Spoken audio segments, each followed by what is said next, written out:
Shalom Bapak Ibu, Saudara-saudara sekalian. Kita berjumpa kembali dengan acara Menerima hari ini. Sebentar kita akan mencoba untuk belajar kebenaran firman Tuhan, karena memang firman Tuhan dibutuhkan untuk menuntun hidup kita. Mari alangkah baiknya kalau kita membuka acara Menerima hari ini dengan doa terlebih dahulu. Terima kasih Tuhan kalau kami boleh belajar kebenaran firman Tuhan melalui acara Menerima hari ini, di mana kami harus mengisi hidup kami dengan firman Tuhan yang dapat menjadi pedoman dalam kehidupan kami untuk kami lakukan dalam kehidupan sehari-hari, sehingga kami tidak salah melangkah, kami tidak menyimpang dari kebenaran firman-Mu Tuhan. Roh Kudus memberikan kepada kami pengertian-pengertian yang lebih luas, pengertian-pengertian lebih dalam, di dalam nama Tuhan Yesus Kristus. Haleluya. Amin. Shalom Bapak Ibu, Saudara-saudara sekalian. Topik yang akan kita bahas dalam acara Menerima hari ini itu adalah menuruti perintah Tuhan. Sekali lagi, topik yang akan kita bahas dalam acara Menerima hari ini adalah menuruti perintah Tuhan. Nah, ini ada suatu cerita, ya memang ini merupakan suatu cerita yang tidak terjadi, tetapi hanya merupakan suatu cerita kiasan saja, suatu cerita yang tidak tercatat di Alkitab, ya. Demikian suatu kali kisah yang merupakan kiasan ini diceritakan oleh seorang pendeta yang kebetulan dia lagi berkhotbah, ya. Dia menceritakan bahwa pada suatu hari Yesus memerintahkan kepada murid-muridnya untuk membawa batu. Kemudian semua murid-muridnya taat kepada perintah daripada Yesus kecuali Petrus. Semuanya membawa batu-batu yang cukup besar, tetapi Petrus itu hanya membawa batu kerikil, karena dia pikir dia harus menggotong batu itu naik ke atas gunung. Mengikuti Yesus tentu akan berat kalau membawa batu yang besar. Jadi dia hanya bawa batu kerikil yang kecil. Nah, kemudian ketika Yesus sudah membawa seluruh murid-muridnya ke atas gunung, kemudian bertanya, "Keluarkan semua batu-batu kalian masing-masing untuk saya ubah menjadi roti, supaya kalian boleh makan." Nah, ketika Yesus mengatakan demikian, semua murid-muridnya mengeluarkan batunya masing-masing, ya. Batunya cukup besar, sehingga ketika diubah jadi roti, menjadi roti yang besar dan juga bisa mengenyangkan.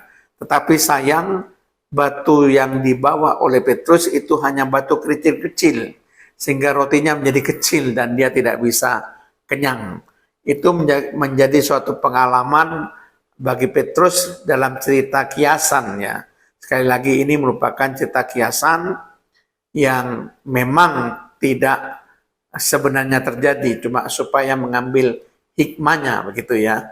Kemudian suatu kali lagi Yesus memberikan satu perintah pada kesempatan yang lain untuk mengajak para muridnya kembali naik ke atas bukit.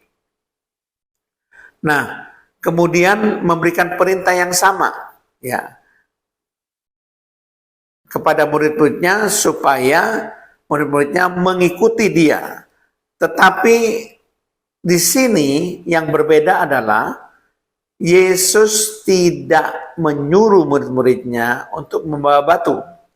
Cuma dia memberikan perintah yang sama untuk mengikuti dia naik ke atas bukit. Tapi tidak menyuruh apa-apa. Tetapi berdasarkan pengalaman yang dialami oleh Petrus, Maka sekalipun murid yang lain tidak membawa batu, tapi dia membawa batu yang cukup besar, dia pikir nanti kalau sampai ke atas bukit dan batu itu akan diubah menjadi roti, maka dia sendiri yang akan memakan roti itu sampai kenyang.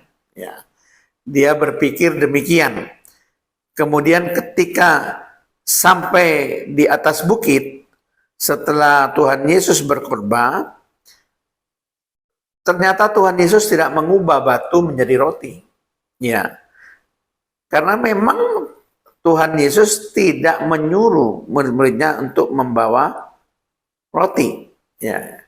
Jadi akhirnya pada waktu itu Petrus menjadi kesal, ya, karena dia sudah susah payah bawa batu ke atas bukit, tapi tidak diubah menjadi roti oleh Tuhan Yesus.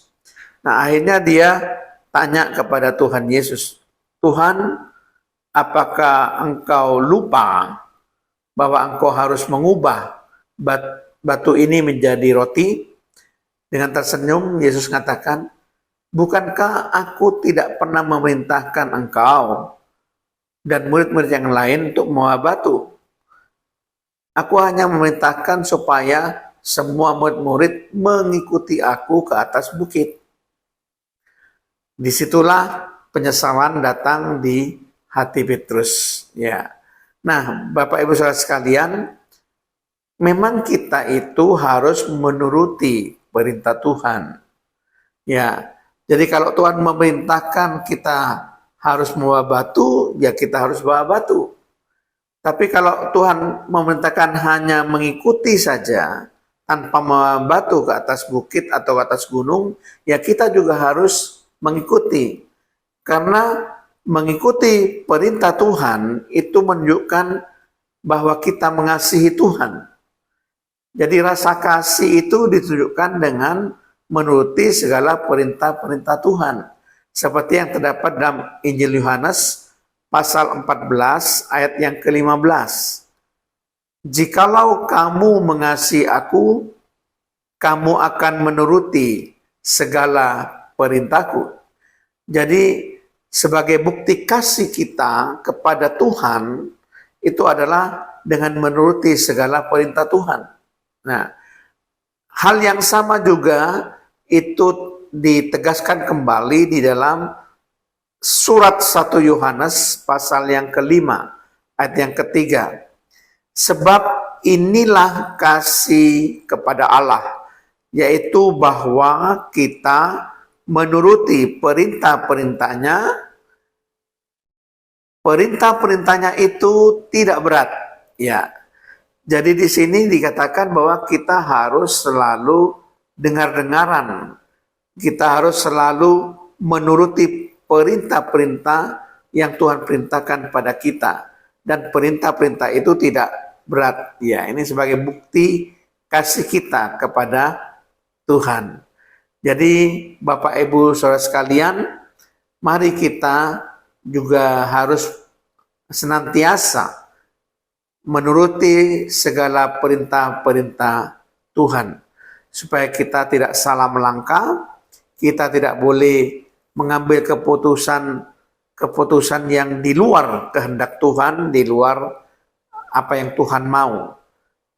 Jadi saya percaya bahwa Bapak Ibu, saudara-saudara sekalian, ketika Bapak Ibu mengatakan bahwa Bapak Ibu, saudara-saudara mengasihi Tuhan, tentu pasti mau untuk menuruti perintah-perintahnya. Amin.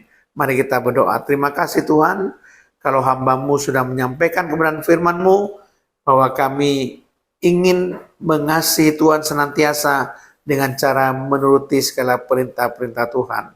Terpujilah nama-Mu Tuhan, di dalam nama Tuhan Yesus Kristus. Haleluya. Amin.